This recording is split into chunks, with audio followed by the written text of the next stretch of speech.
Hi, everybody. It's me again, Charles Dorn from Sports Solutions, LLC. We are the creators of AthleticSOS, and our software technology allows you to, based on your academic scores, your SAT, ACT, GPA, the sports you participate in, the level you can play at collegiately, we're going to show you what all the schools that you qualify for that offer athletic scholarships for your sport at your level, and you're going to get a list of that, and you're going to get it absolutely no cost to you. And so down below, as always, I put down a code that you can use to use the software for no cost.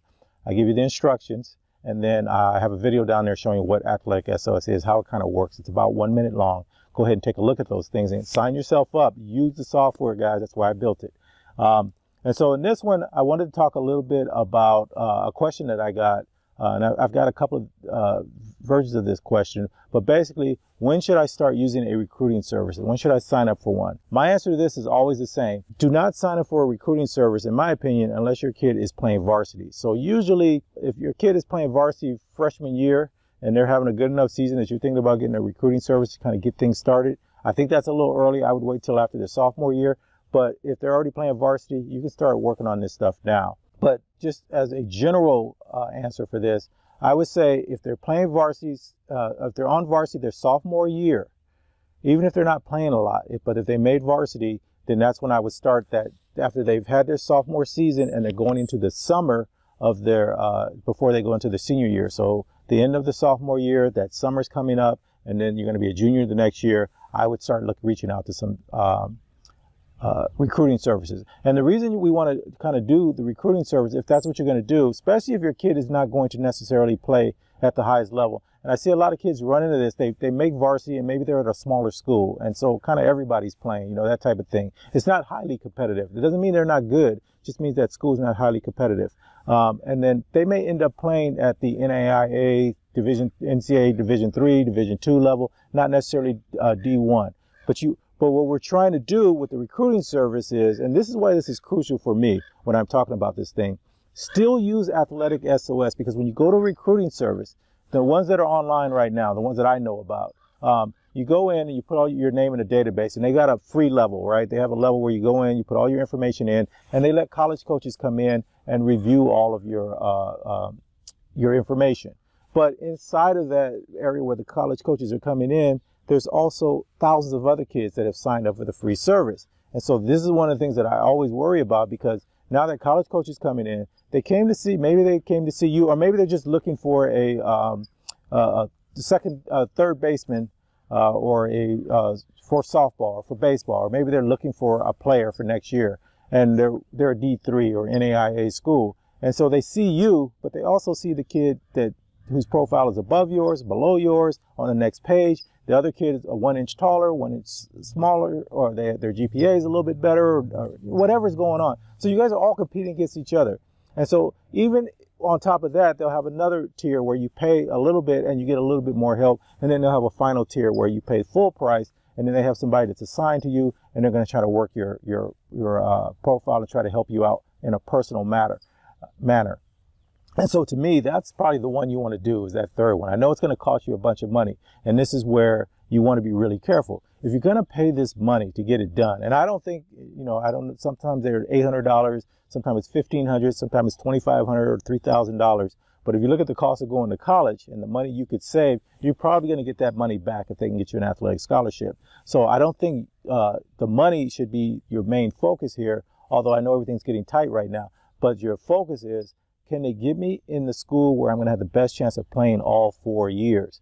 And this is where I think things kind of get off. And can they get me to a school that I want to go to, that they have my major, that the atmosphere, the environment is where I want to be? And don't overlook that stuff. A lot of parents I talk to kind of overlook that. Hey, you know what? You got the scholarship. You go where you need to go. And a lot of recruiting services give you that guilt attitude. Do you want to play or do you not want to play? These are the schools we found for you. But if you use AthleticSOS, you're going to find the schools that already fit you, that you're academically qualified for, and you like the environment and you're interested in that school. And now you take those schools to the recruiting service. Now you're paying them money to look and see if they can get you in those schools, and they're going to look for schools that they already have connections with, that they also know about, or they can also help you get into. And so you'll have your list, and you'll have the list that they're going to create for you also. And that is the best of both worlds. You want to get in one of the schools on your list, but they may know something you don't know about your sport at a particular school. Maybe that coach, maybe the environment, maybe the facilities at that school supersede the other schools that you thought of, and you don't know that. That's why you're using the recruiting service. They're going to give you some insider information. So there's nothing wrong with recruiting services. Everybody always asks me, hey, if I have your software, why do I need a recruiting service? Because our software is just letting you discover. We don't have a recruiting service inside of our software. That's not what we're all about. What we're all about is having you guys look for something that fits your student athlete, that you end up talking to your student athlete, but what do they want to do in the future? I know what you want them to do. What do they want to do? And let's see if we can merge that stuff somewhere. And then we also want them to start thinking about their post-college career. What do they want to do after that? And we're just trying to get them the idea of, you've picked something you want to do. How do you research? How do you start putting yourself in position? That's a big key word for us, to get what you want, so that you learn those skill sets. And then when you're leaving college and you're ready to go get a job, or you want to start your own business, or whatever you want to do, that you have those skill sets of, okay, I want to do this. What do I need to do to get myself in position to be able to be successful in doing those things? And so that's what we're trying to do. So getting back to the question at hand here. So I would say after your sophomore year, if you're playing varsity, if you are not playing varsity, do not pay for a recruiting service. There's no reason to do that, because most college coaches are not going to be recruiting you heavily if you haven't made varsity at your high school. And some people go to really competitive high schools, and you may not even be able to make varsity to your junior or even senior years. It's just so packed up with so many really talented players. That's okay. Don't worry about it. At the point that you've played varsity for whatever year, and I don't even care if you played heavily, but you got some minutes. You don't have to be a starter, but you've got some minutes. Then I would say go ahead and start looking for a recruiting service before you go out. Now, why am I saying you're doing it before you go out in the summer? Because during the summers, when you go to the showcases and the combines and the viewing tournaments and all that stuff, what we're trying to get accomplished here is that the college coaches already know about you, and they're just coming to verify. They're not coming to discover you.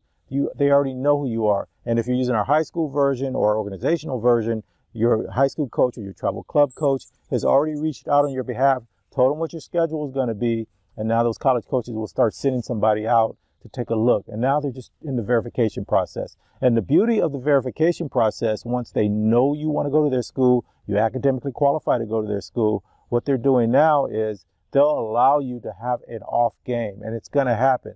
The other way when you guys go to these combine showcases and viewing tournaments is, if you have I've seen it, kids have one bad game and they feel like they blew it. Like it's all over now. And so then the college coaches that are in the stands, you may have blown it for them because they didn't give you another chance. But if you're already on their radar, you could have that bad game. They'll go to your next game and your next game because they've seen some video of you already. They know you can play. And then this is the key if you're going to go to one of these events. You have to be playing against college level players.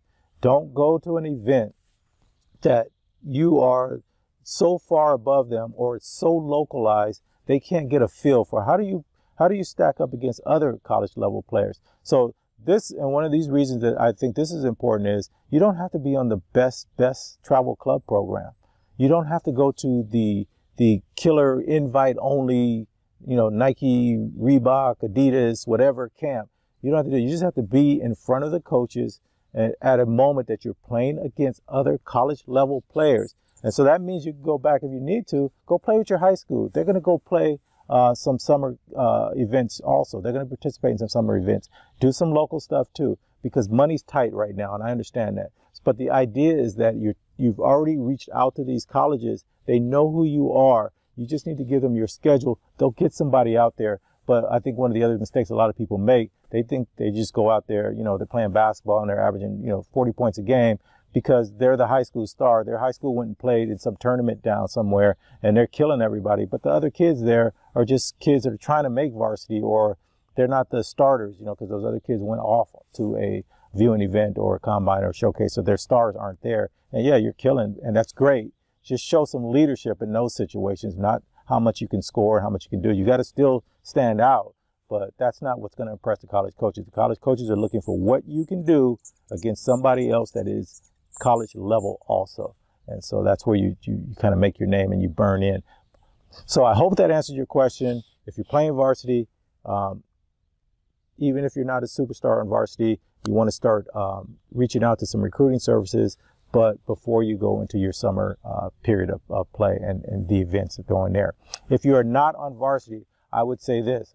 I would say you use your summer to concentrate on getting better, because you got to make varsity. Work out with your varsity team, both in the weight room. Go up there and do some running. Talk with your coaches. What do you guys need for me to do? And then get a skill set, something. Pay attention to your team. What does your team need that they don't have? What are they about to lose? Who's graduating? And what did that person do? They got a lot of playing time. Mimic that playing, what they did, and you'll get that playing time, because somebody's always leaving every year. And so you're coming back. And then hopefully you have your growth spurt, and you're working on your strength and training and stuff like that. And that'll put you in a better position to get more playing time. And then the following year, go ahead and do the recruiting service, and then go out on the road and let those college coaches see you in action against the best of the best. All right, guys, hope that answers everybody's questions. As always, we want the best for you guys only. If you want to get an athletic scholarship, down below, I'm going to give you the code. It's absolutely free to use. I'm going to give you the instructions, and then there's going to be a video down there showing what AthleticSOS is and how it works. It's only about a minute long, and that's all you guys need to me. If you want to get it done, you can get it done. Just keep working on your game, and then we're going to give you the tools to get you started. And then if you're going to use a recruiting service, don't be shy about using it. It's just going to make things a little bit easier for you. They're not out to take your money and give you nothing back. But when you're going to use them, make sure you give them something that you want to do, so they're not just giving you a bunch of schools that they found for you, that they actually go and do some research and get you in contact with the schools you want to go to. And that's it. That's the way I would do it. All right, guys. Best of luck as always. Look at the information down below, and let's stay in the game. Talk to you later. Bye.